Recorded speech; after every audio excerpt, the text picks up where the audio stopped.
Do. Give it a couple more seconds, guys. We'll let the people come in and then we shall get going. Just double check that it's on YouTube.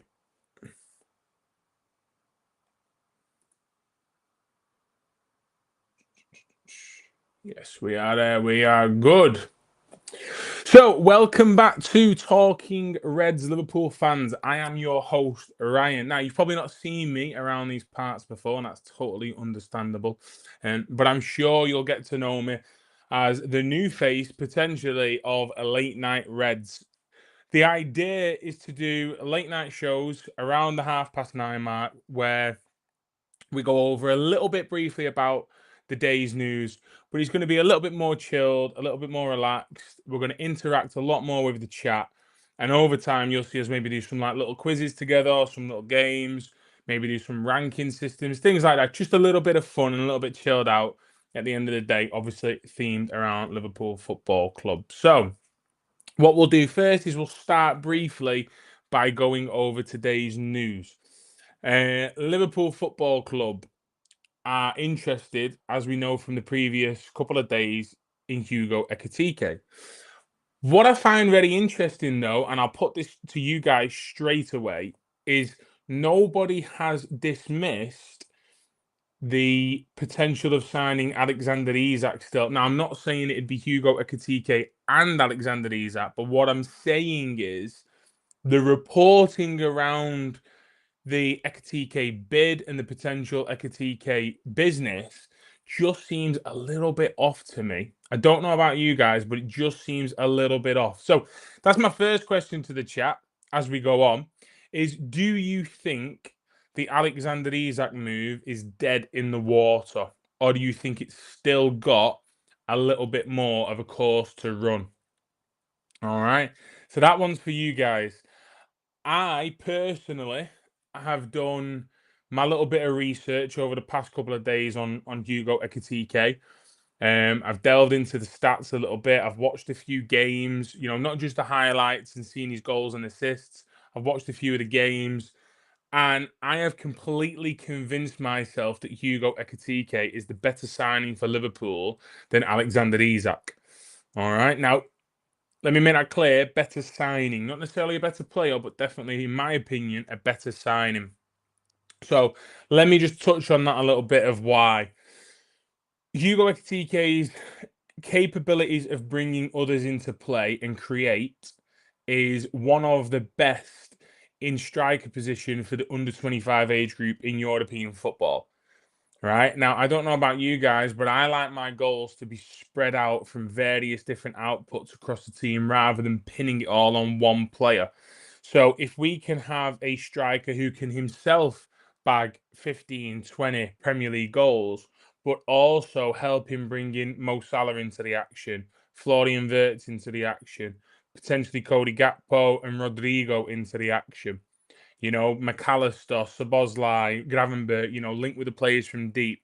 I think that type of striker is more what Arne Slot is looking for. And Alexander Isak can do that. But the simple matter of the fact is, Hugo Ekitike's numbers, creative-wise, are excellent. They're so good for a number 9. And I like the idea of Mo Salah being able to play into a forward and the link up options for him to potentially put up the stats that he did last year. Florian Wirtz coming to a brand new league. If he's got a striker that he can play in and he can bounce off and he can link off and he can get into dangerous situations, I think you'll see a more confident Florian Wirtz and he'll settle a lot easier. I just believe that there's more. I think there's more scope for what we're trying to do with Hugo Ekitike as the number 9. I think the ceiling of him as a player is slightly higher than Alexander Isak's. The age, obviously, is really favourable with him being only 23. I think he's a little bit quicker than Alexander Isak. There is a reason. There is a reason that Newcastle were after him before they went for Alexander Isak. So, yeah, let me know what you think. Is that dead in the water? Is the Hugo Ekitike pending signing putting the Alexander Isak possibility out of the water, or are you the same as me and think that the reporting around both of them just seems a little bit off from the media so far? Yeah, let me know what you think. Moving on swiftly to Rodrygo. So, a player that I believe personally is Liverpool's number one choice for for the left winger position if Luis Diaz leaves. There was also talk, if you remember, I don't think we will sign both, but there was also talk a couple of months, probably about a month ago now, of Cody Gakpo going to Bayern Munich. So if Liverpool have had it in their minds that a left winger is going to be coming in for quite a while, I don't believe that the Rodrygo deal is a situation where it's Liverpool just going out on a whim and you know and seeing that he's available and we're trying to make room.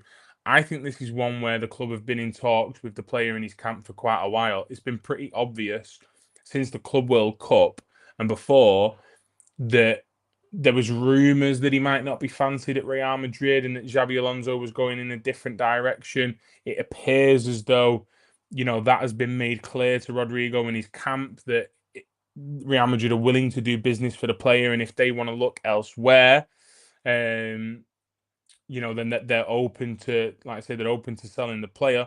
And Liverpool, as we know, have got a long-standing interest in Rodrygo, back from, you know, a lot younger days, just before he moved to Real Madrid, and he opted to stay in Brazil due to, I think he was doing tests still for like his education and stuff, and he chose to stay. A year later, he moved on to Real Madrid.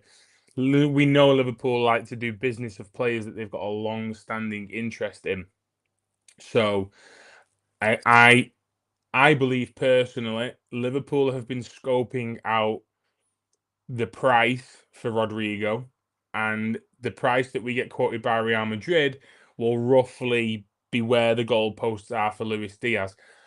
Leading on to Luis Diaz, has that price been set? Have Real Madrid communicated with Liverpool what that price is? Because today's reporting around Luis Diaz was that he has agreed personal terms with Bayern Munich. Now, I'm sure Damo has already gone through all of this before in the earlier show, but I made a video a while ago talking about I thought it was going to be Saudi Arabia or only for Luis Diaz, but the talks with Bayern Munich seem to be heating up and heating up and heating up. So again, Liverpool are set to jet out on Sunday for their pre-season tour. Are Luis Diaz and Darwin Nunez going to be on those flights? Who knows? But anyway, let's get into the comment section. If you can, ping in your comments about the Alexander Isak situation. Do you believe it's dead in the water? If you are brand new to the page, then welcome. Please consider liking the stream because that helps boost us up, helps other people see our page, and ultimately helps out Talking Reds. And subscribe as well, because we are so close now, so close to that 1,000 subscriber mark, which would be a huge milestone for Damo and everybody else involved. So yeah, hit that subscribe button, give that love and support. It's always appreciated. So outgoings briefly touched on with Diaz, Nunez. Incomings briefly touched on around obviously Luis Diaz. Around Rodrygo, Isak. The centre half one has gone a little bit quiet with Mark Gay, but I think that's more his contract situation and Liverpool letting it play out. Okay, so expect talks around Mark Gay to start heating up the later we get in the window. But I want to talk about Liverpool's potential new look front four. Now, I'm using front four there, by the way, not front three, front four, as I believe myself that Liverpool are going to slightly change formation, or at least maybe not change the starting formation of a 4-3-3, but I think the shape in possession will look slightly different, and that the right-sided centre midfielder, what Szoboszlai was playing last season, will come inside a little bit more and play slightly more floaty around the striker and the wingers, and we all know who that player will potentially be. You don't sign £100 million footballer, which can raise to £116 million, which would be obviously a club record plus Premier League record fee, to then start playing him out of position or putting constraints on the footballer in his debut season. You sign a player like that because you think that their skill set is generational. So where do we fit Florian Wirtz into a front three/front four and get the best out of him whilst not compromising our already successful Premier League winning style of play? It's a difficult one. And I'm glad that it's the manager who's got that situation to deal with and not me, because it'd keep me up at night trying to find a way to fit the amount of illustrious talent we have at our attacking disposal at the moment and potentially even improving. We're going to speak about, hypothetically, okay, if Hugo Ekitike and Rodrygo are the signings that are made. So Liverpool, I think, are going to go 4-2-3-1. I believe that the front three dream for Arne Slot is Mohamed Salah on the right, Wirtz in the 10, sort of playing off the striker, Rodrygo on the left, and then Hugo Ekitike up front. Now, I think that personally has the perfect blend between counter-attacking pace and capabilities behind the capabilities to play, when a defense is sitting behind in their own half and are camping out in front of the edge of their box. I think it's got the skill set and the quick decisions and the quick players and the quick thinking to play against teams who want to go toe to toe with us. Liverpool came short in the Champions League due to their, probably lack of goals against PSG, especially in that home game. And we hammered on the door, absolutely hammered on the door. Luis Diaz put up his best numbers in the league last season. Cody Gakpo put up his best numbers for Liverpool. Mohamed Salah had an unbelievable season, putting up record numbers. But it was always the number 9, wasn't it, where it felt in the games where Mo probably wasn't on it. And, Lucho weren't quite getting any joy from the left, and we try him through the middle and it wouldn't quite work. Or Cody Gakpo weren't quite getting on it from the left. And we got into situations where we became a little bit unstuck. Liverpool, I think, are trying to solve that situation with not only their signings for the starting front four positions, but also their signings in depth. I think that front four has a brilliant balance. So let's break it down a little bit. Mohamed Salah is Mohamed Salah. All right. The guy doesn't need any more explaining. He is as world class as you can get. He's one of the top 2-3 players in world football right now. I really enjoyed Arne Slot getting Mo Salah back to doing what he does best, which is getting him isolated on the right wing, playing 1v1 against fullbacks and centre halves coming into the box. Pep Linders and Jurgen Klopp tried to change it a little bit in the season when they left, bringing him a little bit deeper and trying to create a more playmaker/creative Mo Salah, potentially to try and save his legs. Maybe they thought he didn't have the pace to play in a dynamic front line anymore. I'm not too sure. Whereas Arne Slot and his staff were super, super intelligent and realised that Mo Salah is one of the most dangerous 1v1 players and players inside an 18-yard box in the world. They're the positions you need to get him in, not standing on the halfway line whilst the fullback underlaps and tries to get in on the edge of the box. So I think Mo Salah does the exact same next season. Plays on the right wing, spends loads of time inside. Frimpong will probably be the more overlapping right back, as we know Conor Bradley likes to come inside. But Mo Salah is going to spend a lot of time in and around the edge of the box at the point of the 18-yard, where he did last season, right? For that to happen, you need a striker who is willing to create space for Mohamed Salah, do a little bit of the unselfish work, and sort of pull centre halves away, make unselfish runs so that Mo can come in for the 7th time in the game and try and bend one into the far corner. You need a striker who's going to do that. And that brings me back to the point around about Hugo Ekitike and his creative numbers. Liverpool clearly want a facilitator, is what the word Arne Slot used. And I believe they've got that in Hugo Ekitike. I think he is a striker that is a dream to play with if you are a winger.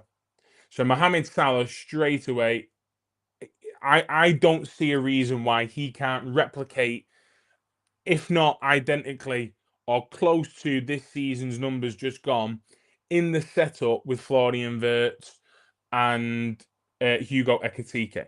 Let me know in the comments if you think Mohamed Salah could even potentially get better and why. Then we come into the left winger. So we're going across that sort of front three. So we've done Mo, we've spoke about Hugo.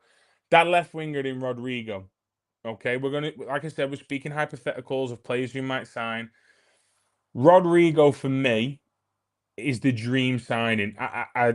As we all do, I've been sat at home watching YouTube compilations of players that we're linked with. You know, I was pleasantly surprised by the one that I watched of Mark Gay. Maybe it was really good editing. We know he's a brilliant centre half, but it was really enjoyable. We know a lot about Alexander Isak already so far. If you don't watch a lot of Spanish football or potentially don't watch a lot of Real Madrid in the Champions League, what I can tell you about Rodrygo is he is the type of player that makes you fall in love with football. He is Brazilian and he plays like a Brazilian, but he has this defensive capabilities of what's required to play for a top team. But then he also has this, I don't know how to explain it, but this sort of like this directness, this flying winger style of your old school wingers a little bit. We see a lot in modern football of a winger when they play inverted, receives the ball, few touches to stand up the fullback, turn, play back to the centre mid, and then they try and make maybe a run inside, or they come round the back of the player they've played to, try and end up on the edge of the box. It's rare now that you have players. There's only probably a handful of Mo Salahs who go directly at their fullback. Vinicius Junior is probably another one. Doku is probably another one, but he tends to go direct and then come back. Rodrygo picks the ball up and he attacks you like there's no end to it. He goes in a sense of it is full pelt ball carrying and he shifts left and right. It's so fluent the way that he just skips past the player. There's no fancy skills involved. There's no step overs. There's no scissors. It's just at the player, beat them. Really good movement and timing of the touch, and he just goes and goes and goes. So the same again. You need a striker who's going to create that space for you, but you also need to try and create transitions in a game. Liverpool try and create I don't think there's an official term for it yet, but I've seen some people use what you call like artificial transitions.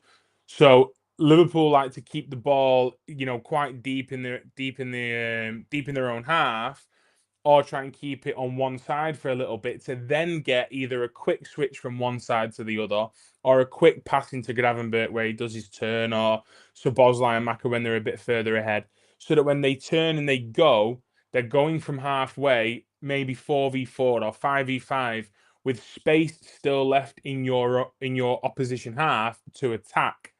Players like Rodrygo would flourish under those conditions of receiving the ball and being able to get at their fullback straight away, go and beat fullbacks, go and beat centre mids, go and beat centre halves, and get shots off on target. I think it's got a really, really beautiful blend, hypothetically. Damo's watching on Talking Reds YouTube channel. Before we get into why Florian Wirtz will pin this all together, he is right. Get your comments in, everybody. He's out of the cut, by the way. Little Rick and Morty there. Florian Wirtz, a player who is Liverpool's record signing and has the potential to become the Premier League record signing. if add-ons are achieved, which probably involve winning the Champions and Premier League, and I can bet you any money Liverpool are going to do that one day with him. He is a mastermind, and he pins all this together beautifully. The capabilities to play counter-attacking, as he can ball carry very quick. He's a really good dribbler. He has this incredible weight of pass and an eye for it that you need when hitting the counter attack. A lot of counter attacks break down due to the pass, not necessarily the dribbling or the speed. A lot of it is that pass, whether it's weighted too low and the momentum is killed, or it's weighted too heavy and it forces the player out wide. Florian Wirtz has an unbelievable weight of pass that allows an attack to keep its momentum. So with Rodrygo, Salah, and Ekitike running like the Red Arrows, like old Liverpool in that transition, we become frightening with Florian Wirtz pinning all that together. But then we also have to look at the reality of how often are Liverpool going to get opportunities to counter-attack. If we are the dominant side that we tend to be, a lot of our time is going to be spent camped in the opposition's half. And when we're playing against those low blocks of 9 and 10s, it's been difficult at times. We've had enough energy and we've had enough capabilities to break teams down last season. But there is also moments where teams are going to improve, and Liverpool obviously don't want to stand still. But if you're taking it into the Champions League as well, then you're really, really, really going to need that next step up of quality. And Florian Wirtz around the edge of the box, creating chances, picking up those little passes, clever ones around the corner. Having Mohamed Salah, Rodrygo, and Hugo Ekitike, players who thrive off that kind of service, he is just the linchpin that pins this all together. And I personally believe it would be the most fluid and dangerous front four in world football. I think of the PSG attack, for example. Dembele plays in like a false nine and comes and creates overloads in the midfield. 100% Hugo Ekitike can do that. Yeah, you've seen him do it for Frankfurt in the Europa League, or you've seen him do it for Frankfurt in the German League. I look at Mohamed Salah and I look at their sort of like Kvaratskhelia, I think very similar. Like to get in and around the edge of the box and get at their defenders.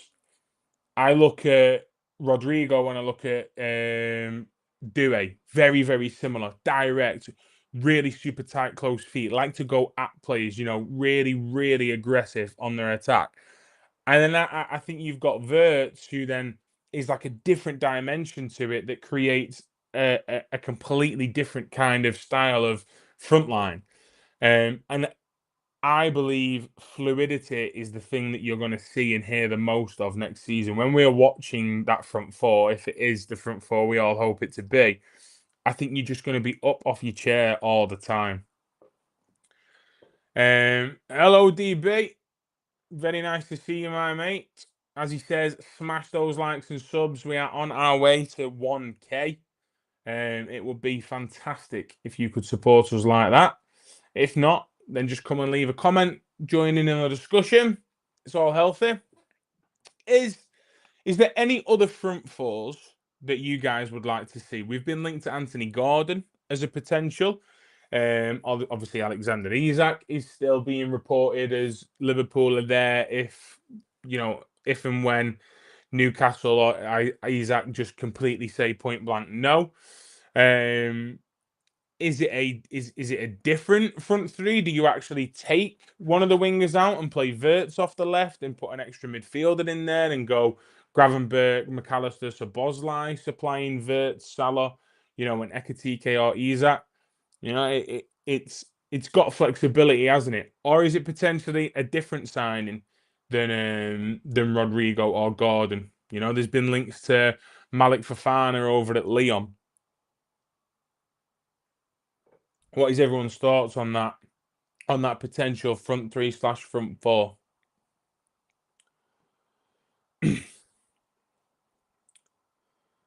As Damo says there, first late night Reds of many, 100%. 100%. trying to keep it more chilled, trying to keep it hopefully going forward a more interactive stream. Maybe do some quizzes, put loads of questions forward to the to the chat. Maybe do a little bit of reminiscing and talking about memories, which is one I want to touch on a little bit now. Is what was that one signing?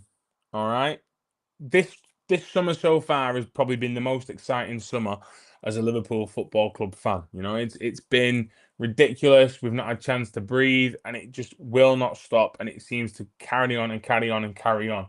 And every day there's a different player linked and there's new news, and it just looks, absolutely brilliant.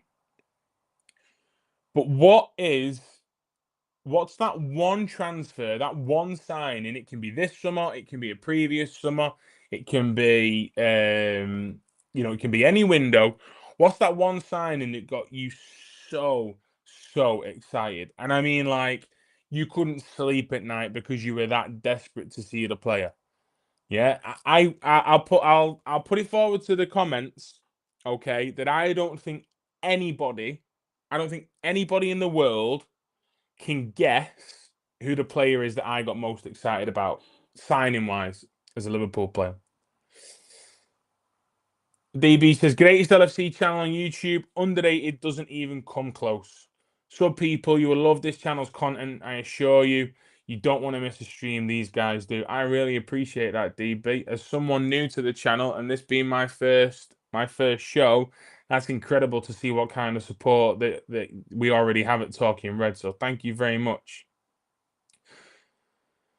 ST from OT says Liverpool can now get Isak. Newcastle apparently agreed to let him leave. Is that now? Is that recently? Or are you asking, is that true? I saw some stuff about Isak and Saudi Arabia, but I'm not too sure if that was true. Steve Moti says Frimpong. Frimpong is an exciting signing, personally. Well, so how come Frimpong? What was it about Frimpong that got you like super excited? Because I did not expect many people to say Jeremy Frimpong. What about you, DB?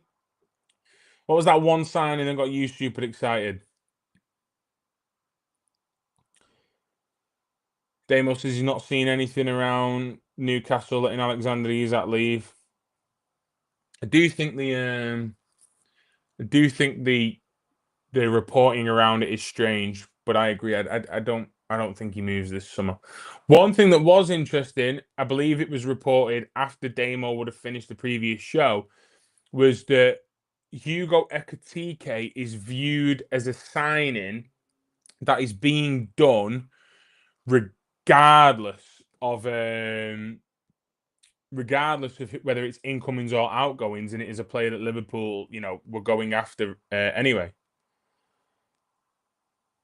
Okay, so DB says, for me, Joe Cole got me excited, then got sent off versus Arsenal. Now, DB, I just want to have a little guess at your age, as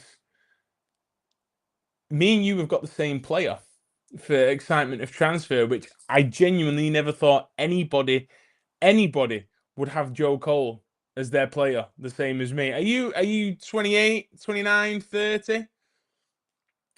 So I'll tell you why mine was Joe Cole in a set. Damo says Virgil van Dijk, knew it was a game changer. Do you remember the mad thing about Virgil van Dijk was?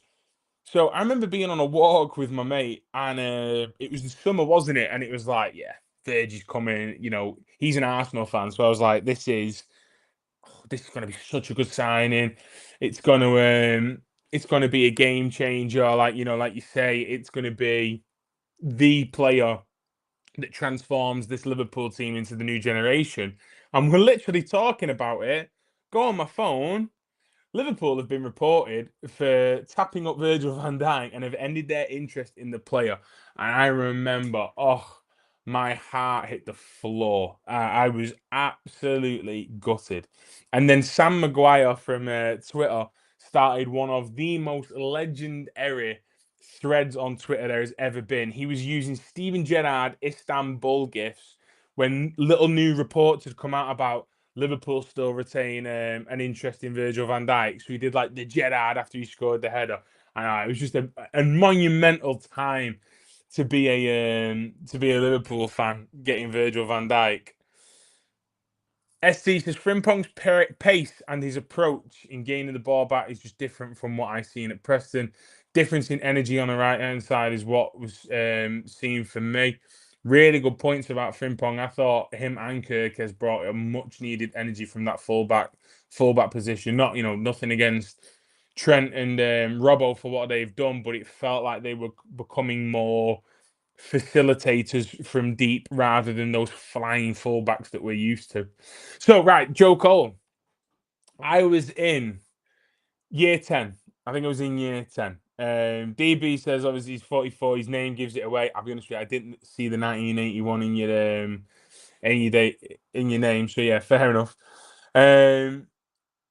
But I remember being sat in IT, right? So it's an IT lesson. And I don't know if any of you guys remember it, but there used to be a website that was called News Now or like News, something like that. And you'd click on and it'd literally just be like every online news report from whatever you typed in. So if you typed in Liverpool Football Club or Liverpool transfers, it would come up. And my dad used to scour it. So I started getting into it as I was getting a little bit obviously older, and you start finding like Livewire and stuff like that if you're as old as me. And I'm in IT, right? I'm in IT with my friend. And I watched football. I was a massive Liverpool fan, and I used to watch Premier League years and all that. But I weren't up to date. So I weren't up to date with Joe Cole. I didn't know what kind of form he was in or anything like that. I just seen the guy on Premier League years and games he'd played for Chelsea against us or in the previous season and stuff. And I'm in IT and it says, breaking news, Joe Cole agrees to sign for Liverpool Football Club from Chelsea. And I've gone, oh my God, like that, and gone flying off my chair, off the back of my chair, and gone across the room into my friend. And, and obviously, like, I've made a massive bang. Everyone's like, oh my God, what's going on? Teacher comes over and I'm like, oh, nothing, sir, nothing. I couldn't turn around and say, "Oh, sir, I fell off my chair because Joe Cole signed for Liverpool Football Club." Yeah, it was not my proudest moment to be getting that excited about Joe Cole, and as you say, he's had a disastrous career at Liverpool. Baby, I'm a dinosaur, mate, to the point I actually have John Barnes' phone number. Legit, as he does charity work. Have you ever thought about belling him up and see if he still fancies a game? I know he's a little bit out of shape, but a couple of weeks with Ruben Peters, and he could be back gracing the pitches of Anfield once more. Torres was certainly an exciting signing. Was one of the most exciting players in Europe. Yeah, 100%, 100%, Damo. I think Fernando Torres will always be one of those players where you look back at in history and go like, how did we quite manage to pull that off? At that stage of where we were, there was links at the time to like David Villa, David Silva, and then to end up with that Fernando Torres at the time was an unreal signing. And I believe it was a Premier League record signing at the time. 24, was it? 24, 25 mil? Mm. Yeah, that was a really good signing, Fernando Torres. You know what? I'm gonna rank my top three signings in the sense of how excited, how excited they got me. Number one is Joe Cole, so obviously we've already mentioned it, but that doesn't reflect the player and everything. That's just the story, and that's why. So we'll call that one an anomaly. Actually, we'll rate them more. Of what I looked at the actual deal and the player, and I was like, yeah, buzzing. Cannot wait for him to play for Liverpool Football Club. Number three was Naby Keita. So I remember watching a little bit of Red Bull Leipzig because I wanted to learn a little bit more about what the Red Bull situation was, and I'd watched this Time documentary, and obviously they'd just been promoted to the Bundesliga. And I remember watching one of their first games, and this player had got the ball, cut inside, and just levered one straight as a dime into the far top corner. And I remember thinking at that time, like, this is a serious player. Who's that? And then Liverpool obviously agree a pre-deal for Naby Keita. Watched him that season, and oh my god, I was so excited. Jurgen Klopp um, had mentioned that he got loads of like congratulations messages from Germany. He was supposed to be like, he was rated alongside like could be the new Iniesta. He had this unbelievable composure and technique, and he could glide with the ball. And I remember his first game against West Ham, he was brilliant. And then away at Crystal Palace, he did that turn. And oh, I just remember watching. I remember watching him and thinking, this is going to be a serious player. He is going to transform our midfield after the loss of Coutinho, and obviously it didn't quite work out. Newcastle actually wanting to sign Ekitike and push Isak to the Saudi club this summer or next summer for a huge money cox. That this is the only way Newcastle can generate funds to sign a lot of players. NFC wanted Isak as bait to generate a lot of funds to get a lot of players. Yeah, so I think that's more talking about the Saudi situation, isn't it? With them being interested in Alexander Isak, and maybe something going on a little bit dodgy there. You know, sign Alexander Isak allegedly for a lot of money, and that money then goes into Newcastle, and you know, you're probably seeing in like 12 months' time, he ends up back in the Prem, probably at Newcastle on loan or something like that. You know, is it money laundering? You don't know. I don't think it'll happen. I don't think he'll move to Saudi Arabia personally. Yeah, make sure you subscribe, guys, to the channel if you are new. If you're enjoying it, please like the stream because it helps push it out to other people and new people. And also, if you are watching and you want to watch the further streams, then make sure you click that little notification bell as well so that you are informed of when we're going live. Red Goals says, I'm old enough to remember when we signed Dalglish. At that time, my favourite player was Keegan. I was actually gutted when we signed Kenny, but he became my favourite very soon. Yeah, well, obviously, I'm not old enough to have lived through it, but I remember watching like a little bit of a documentary thing about when Keegan left, and you know, the whole Liverpool fan base went into a little bit of a meltdown and were absolutely gutted. Then we go and spend, you know, a record fee on Kenny Dalglish, and people are thinking like, well, he's got big boots to fill, and yeah, I think Kenny filled them boots. Littman and Harry Kewell were also exciting, but the theme here seems the more exciting the player, the more often they flop. Yeah, we tend to have a track record of that, don't we? Of either signing like superstars that are just past it, or you know, signing players that are like young, incredible prospects, and they're not quite working out, or at least in that kind of Houllier, you know, era we did anyway. Our best sign has been underrated players other than Van Dijk, of course, and probably Alisson Becker. Signing number 2 that got me extremely excited was probably a more recent one in Darwin Nunez.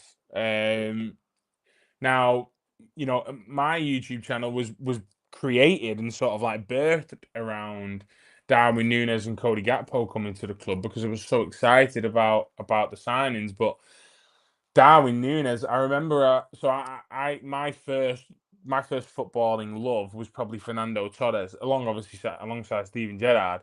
And I was in the Caribbean actually on holiday, on my first ever abroad holiday, when we were linked to Darwin Nunez. And I kid you not, I spent the majority of that 3-week all inclusive just watching clips, watching the news, looking at anything I could find on Darwin Nunez. And I remember reading this little article about how he is similar to Fernando Torres in like play style.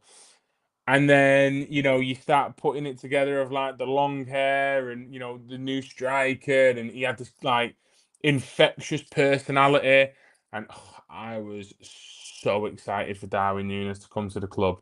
And then, in, as DB says, typical Liverpool style, he gets sent off in his second game against Crystal Palace and just has totally flopped it since. So yeah, that was number two. And then number one, I don't know how it's going to play out because it's Florian Wirtz. Number one would go to. Oh, sorry, no.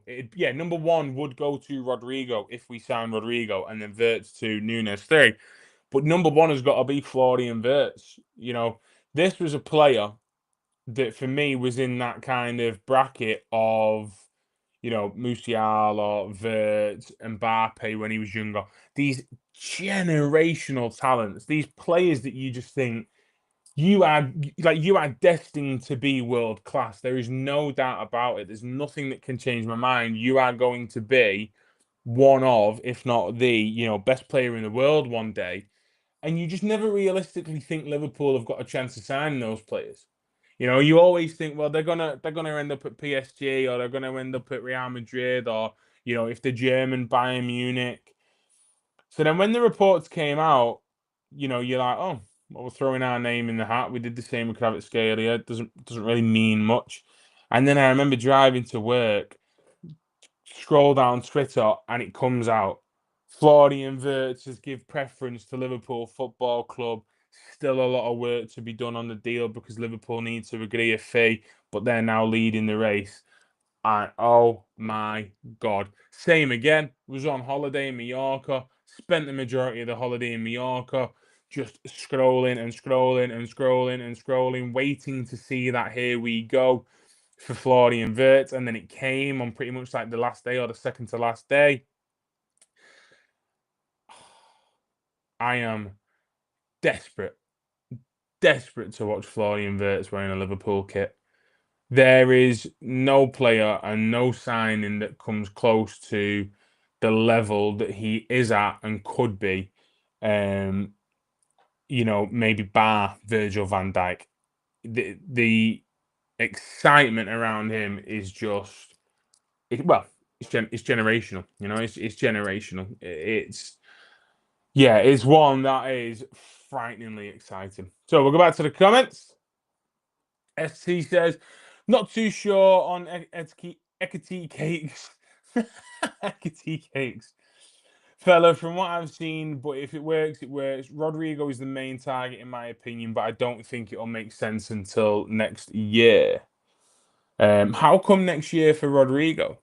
Rego says, Litterman was amazing. Like Kenny Dalglish, he had supernatural vision. I just wish we could have signed him when he was in his prime.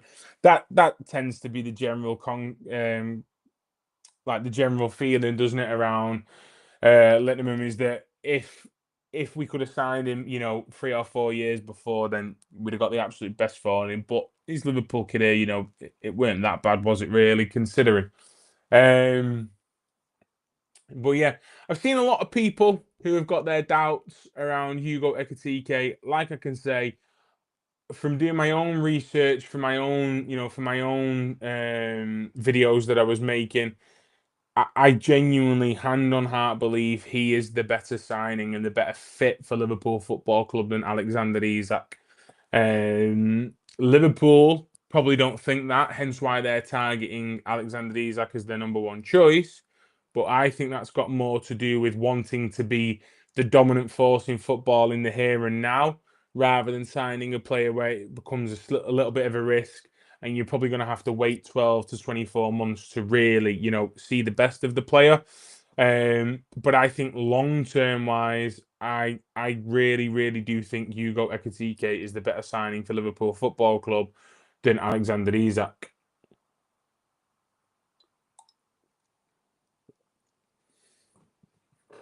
Xavier Brown says, I have a question. Why hasn't Fabrizio started to report on Rodrygo to Liverpool? Well, under Michael Edwards and, his way of running the club, what you tend to find is before it hits the what we'll call mainstream, football journalists, it always tends to start with foreign reports, either from the player's home country or the club's home country. So The reports originally started with one of Real Madrid and Spain's super reliable reporters mentioning that Liverpool have thrown their hat in for Rodrygo and are really interested.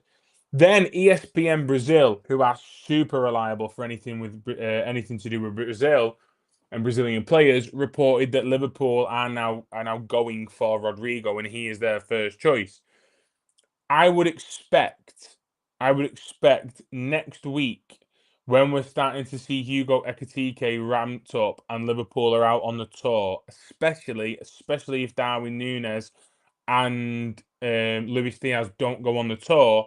I think then you'll start to see our media reporting a little bit more on Rodrygo.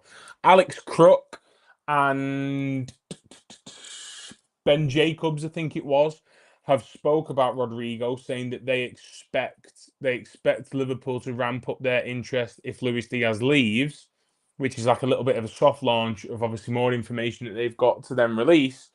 But I think there's just a few moving parts, and I still think Liverpool need the final confirmation of what the fee is that Real Madrid want for Rodrygo. Eliab says we don't want Gordon. That would be an horrendous signing. Edwards and Hughes better get Rodrygo. I think Rodrygo is their first choice, 100%. I would expect, like I said, I would expect things to heat up on that a little bit more after we see movement around Luis Diaz or potentially Darwin Nunez. But for me, I'm not against Anthony Gordon. I quite like Anthony Gordon. I think the fact that he's a Liverpool fan and he's homegrown and he's proven in the Premier League will help. A lot of people have got recency bias and remember last season, it weren't one of his best seasons. He was plagued a little bit by injury, but the season before that, we were clamouring for him because he had a brilliant season at Newcastle. He fit in at the club superbly. He knows the club. He's been at the club before. Curtis Jones is one of his best friends. I think Anthony Gordon would work, but I would feel a little bit disappointed if it wasn't Rodrygo because, like I said, for me he goes above Wirtz when it comes to excitement of signings. But that's just my preference of what kind of players I like. Mo's contract will be coming to an end, and he'll be moving on, so we'll need a new right winger. It'll be a theme putting Rodrygo on the left, but I don't know if it'll work. The Mo situation is interesting. So when it was reported that he signed his new contract, it was briefly suggested that there is a potential for a year extension as well from him and Virgil van Dijk. I don't know if that's true. It was never confirmed, but for me, I think you'll see next summer the potential replacement or a player that they've got in mind um for Mo Salah's replacement. So do you think we'll sign Rodrygo? Because Fabrizio has already reported that he's open to leave, but we don't know his destination. When did Fabrizio report that? Was that today? Or was that a long while ago? I think I've said numerous times, I think the situation with Rodrygo is 50-50. I think it's pretty obvious, but it all depends on Real Madrid's valuation of him, and is that too high? And then does the player want the move to Liverpool? By all accounts, the reporters who have been pretty much spot on with the story so far believe that he would be open to a move to Liverpool Football Club and the Premier League. Being open to it and then finally making the decision to jump at it is two different things. Whilst you're just in the chat, I'll have a little look on Twitter to see if we've got any more news. If you've got any news off Twitter or you've seen anything whilst we've been on the stream, then leave it in the comments and we can discuss it. If not, we are on the topic of your most exciting transfer. What's that one signing that we made where during the saga of the transfer, you were just so filled with excitement you couldn't contain yourself, and you were watching every kind of every kind of clips of him and, all those kind of videos on YouTube. I'm not seeing anything on Twitter from Fabrizio mentioning Rodrygo. I tell you what is on there, though. The new kits. Has anyone seen the link, the little leaks of the new kits, the home and the away kit? The home kit is pretty much the leak that's been out for a while. Oh, Joe Cole's on my Twitter as well. How about that? However, the away kit wasn't wasn't spot on, and now there is new leaks of it, which looks really, really smart, in my opinion. I know Damo and the boys in the Talking Reds chat were saying it looks a little bit too much like a Man United kit, and I do agree with the black. I think the black could have stayed as that kind of cream color, but I actually quite like the badge and the crest, and I like the look of the fit. Like I think it looks smart. A long while ago, Fabrizio reported, and recently Rodrygo made an Instagram dumb post, and he posted a Spanish quote about value and go where you are valued. So I do think Rodrygo will leave. Oh, I didn't see that. The Instagram post, the cryptic Instagram post from Rodrygo. Like I say, I I think he is probably really weighing up leaving. Um, Xabi Alonso and Carlo Ancelotti are probably advising him, I think, to leave for different reasons. Xabi's probably saying you're not in my plans, whereas Carlo Ancelotti's probably saying you are going to be one of the main men of Brazil, so you need to be playing. It's for me with Rodrygo, it's a case of how much do you love Real Madrid? It's clear as day that he loves Real Madrid. You can see it the way that he plays, the way he celebrates. The love he has for Real Madrid is clear. Is that love enough to keep you playing in various positions and popping up on the right wing and striker and left wing when they want you and playing bit parts and throwing yourself on the bench and having to come on and be the hero once again for them to not start you the following game through your minutes? How long are you going to be able to do that? Is the question for Rodrygo. Whereas at Liverpool, he's an absolute star. He's the starting left winger over Cody Gakpo, you would imagine. He becomes the number one player to go and rotate along the front line as well. If Mo goes to AFCON, Rodrygo steps in. If the striker isn't quite working, can put Rodrygo through the middle. He feels to me like a player who needs a home where he can settle in a position. He can feel the love from the fans. He can get the support from his staff and his players, and he can really show the world what he is capable of. And those moments against Manchester City, against Atletico Madrid last season in the Champions League, those clutch key moments that he pulls out for Real Madrid, they're not just a flash in the pan moment of excellence of a player who's got potential. He finds a home where he can put himself on the world stage and go, no, I am one of the best left wingers in world football. I am one of the best attackers in world football. I think Liverpool Football Club would be the home for him for that. If he feels the same, I suppose we'll have to wait and see. But the attack that would be built around him, or well, not around, well, yeah, not for him, around him, would be scintillating and would play to his strengths so much more than what Vinicius Junior and Mbappe would do. Rodrygo seems to me like he is comfortable at right mid, even being benched, and seems to not have the drive and ambition to be that man week in, week out. Remember, Madrid is a nice lifestyle and weather. That is definitely one. That is definitely one that is a sticking point, I think. Now, if you're from Liverpool, you'll know that there's some beautiful places around. Your Formbies. You can go into Chester. You can go into Alderley Edge in Manchester, where I know a few of the players live. There's beautiful places around here. Does the London lifestyle potentially appeal to him? Arsenal were supposedly in the race, but have now, according to reports in Brazil, pulled out. Have they pulled out because they've been rejected? Who knows? Oh, here we go. Xavi's found the quote. The quote is, "Don't be nice, be fair. Don't worry about being good, worry about being fair. The truth is, too much kindness will only make you useful and not valuable," is the quote translated on his Instagram. Don't be nice, be fair. Don't worry about being good, worry about being fair. The truth is, too much kindness only makes you useful. So do we think he's having a dig at Real Madrid there? Saying, I've been kind to you, I've played in positions and have not kicked up a fuss. I've done the job for you week in, week out. Now you're not being fair with me. You're benching me in the Club World Cup.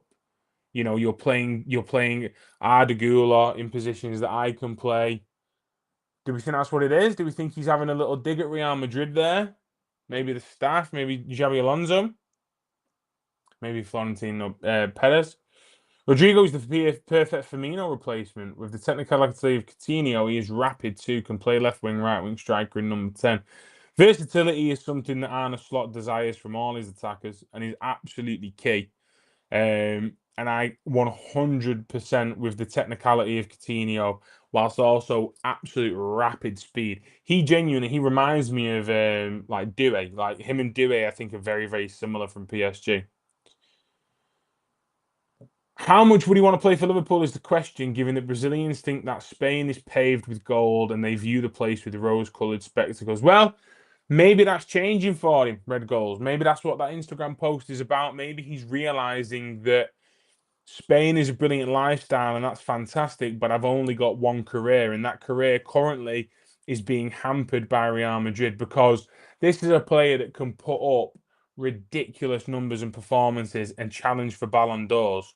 At Real Madrid, he just doesn't have that limelight because he's always taken by Bellingham, Vinicius, Rodrygo, Valverde, Camavinga. There's players that are above him or around the same pedestal. Whereas at Liverpool, he's going to be one of the main superstars and one of the main men. Could that attract him? Has he got that ambition to go and try and win Premier League, Champions Leagues, Ballon d'Ors? Is that where he sees his career? Be the superstar, the main man for Brazil? I suppose that's all on him. I really hope he does, but we'll have to wait and see. Indicator says he's got some breaking news. Breaking news for Liverpool at 11 p.m. Now, I know a lot of people are probably going to think, well, Indicator just, he's a spoof channel. He did start out as a spoof channel, whereas now he does genuinely get reliable information on Liverpool. There is talk about Rodrygo and Xabi Alonso having crunch talks soon. I believe it was like this week coming, where Xabi Alonso and Rodrygo will have it out, and you'd imagine Alonso will reiterate the message of, look, you're not in my plans, and you're going to be playing, a bit part role in different positions along the front line again. I suppose we'll have to wait and see on them ones. Yeah, I honestly, Red Goals, I'm the same as you. I hope I'm right. I like players who get me off my seat and get me excited. They might not be the players that are the most efficient in scoring goals and getting assists, and they might put up numbers that you'd want a little bit more from.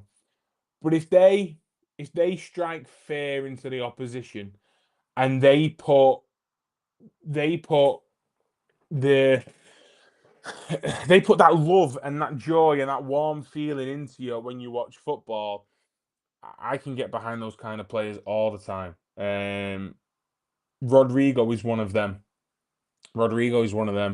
He's always the player that when I watch Real Madrid, I'm like, yeah, you are top class. You are so exciting. You've got that industrialness about you, the tackling, the ability to strike the ball on both feet, put your head in there, but you've got this beautiful, sexy Brazilian flair as well of how you play football, and yeah, it is beautiful. How do you spell Indy Taylor? It's not Indy Taylor. It's Indy Kaler. Let me write it in the chat so I don't butcher it. Indy Kaler news. So it is there. It's there in the chat for anyone who wants to try and have a look. It's just a Twitter account. That he started off as a spoof and now he brings genuine like information and stuff every now and then about Liverpool.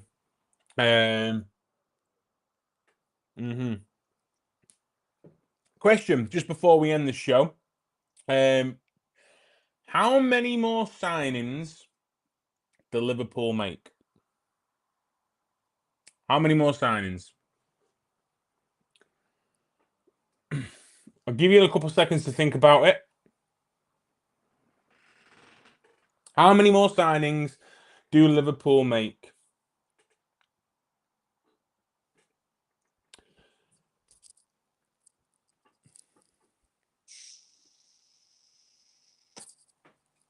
I've got my number. I've got my number of how many more signings we make. We've already made 6. 3 keepers, 2 fullbacks, and Verts. We're about to make a 7th in the striker. How many more? Chin says 4.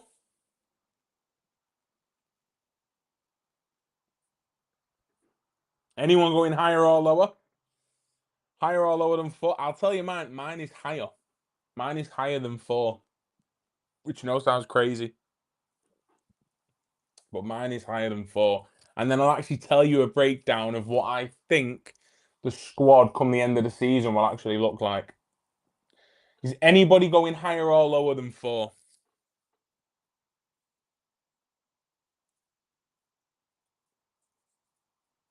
I'm going higher. I'll give you a couple more minutes and then we'll discuss why I'm going higher.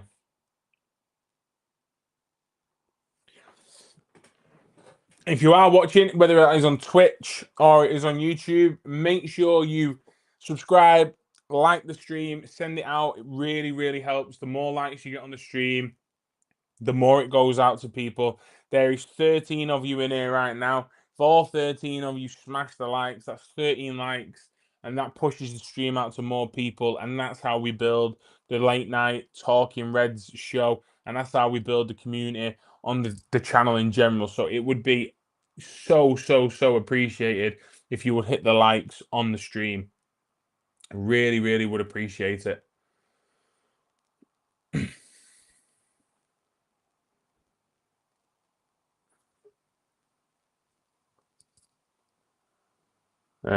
We have 3, 2 centre backs and a left winger. So no striker, or are we calling that 4DB and you're just already presuming that the striker signing is already made? I'll tell you mine. I think. Let me just get this right. That is definitely signings is relative to how many we've lost or will move in the coming weeks, definitely. But we can make a fair guess and assumption of who is leaving. I think it'll be. Yeah, I think we will make 5 more signings.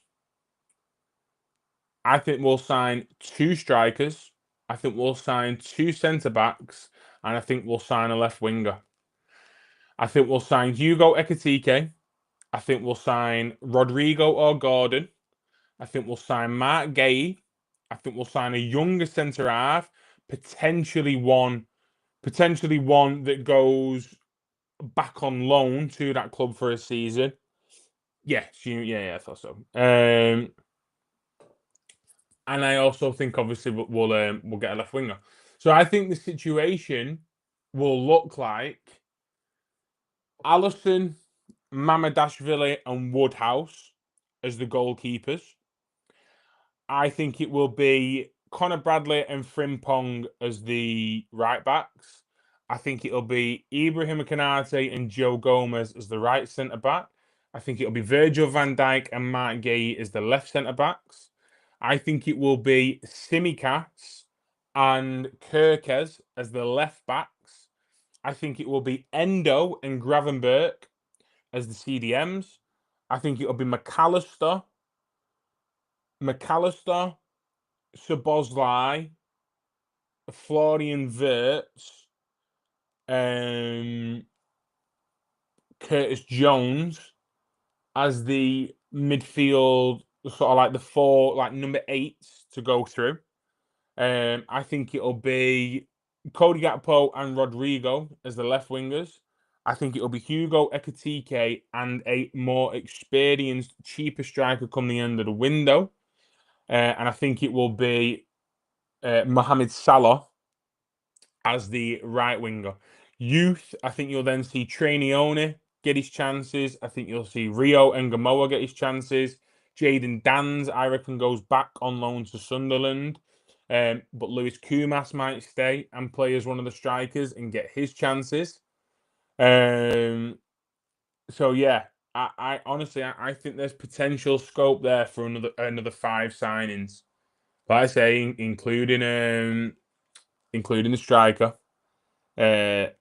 Yeah, I do. I do genuinely think we will sign 2 strikers.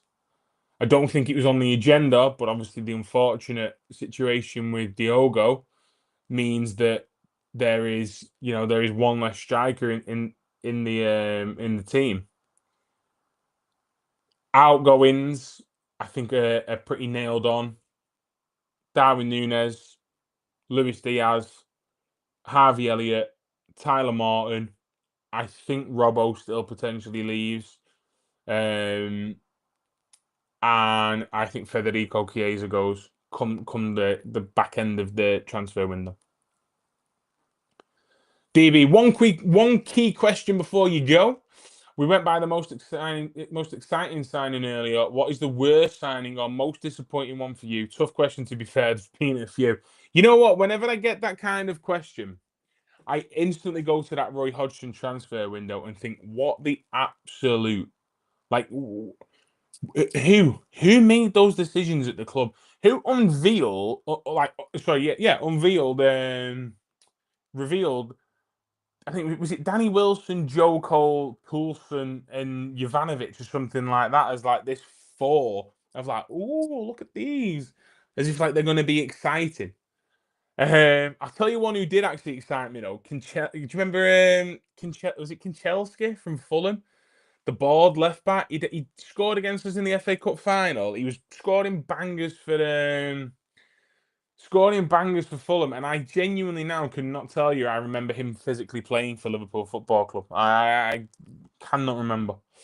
I don't think we've ever made a signing where I'm disappointed because you want to get behind the players, but there's definitely been signings in the past where I've been like, oh wow. Ozan Kabak was one on loan where it's just a bit like, don't know about that. Yeah. Red Goal says Ben Davis. Ben Davis has got to be the strangest transfer in Liverpool's history. That was such a strange deal. I'm trying to think, that's a really tough question. Because, like you say, we've had some signings that have turned out to be shockers, but I'm trying to think of one that's happened, and I've just been like, oh, it's like so underwhelmed. I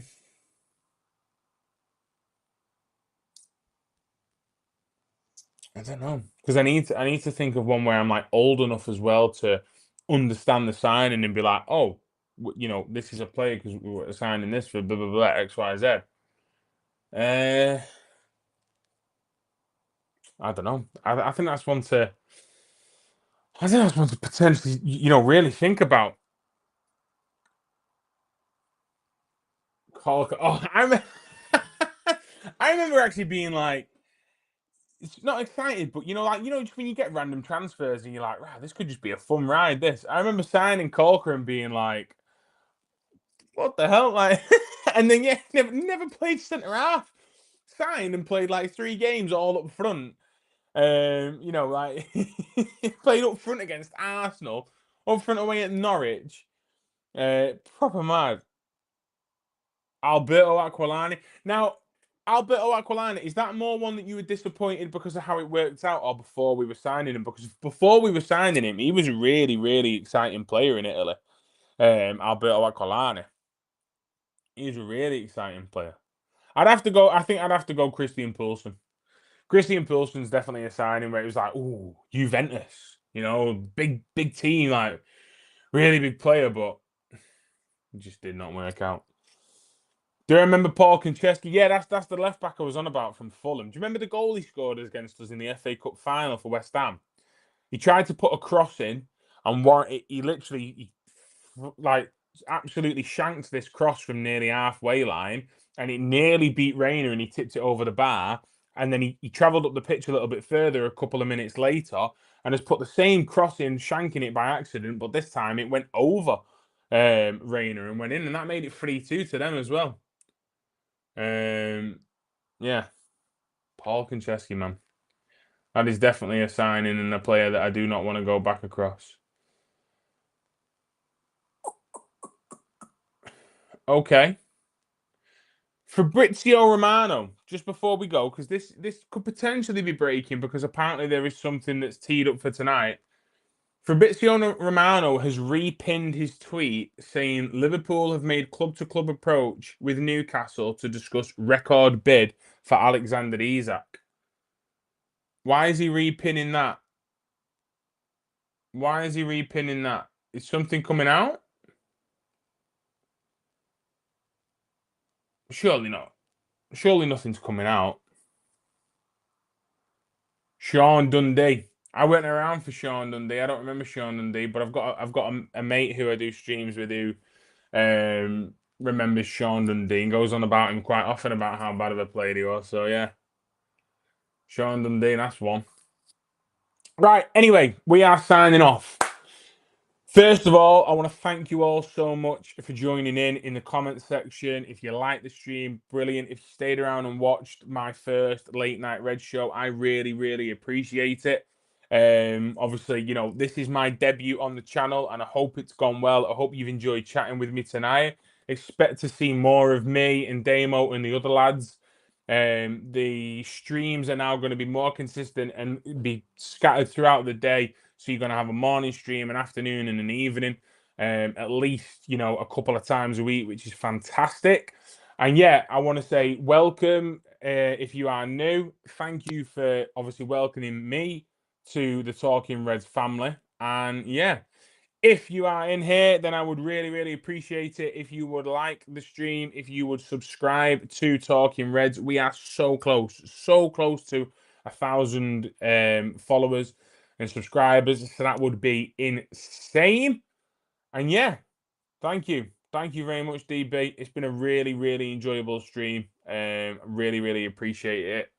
Obviously, if you want to see me and more of me, I have my own channel as well, which Damo's been on before. He's on there. He did a really good stream with me a couple of years ago talking about FSG, and it'd be good to do that conversation again because I think his opinion might have changed. And yeah, that is for the Reds. So I really appreciate it, guys. Like I say, expect to see more of me. This has been fantastic.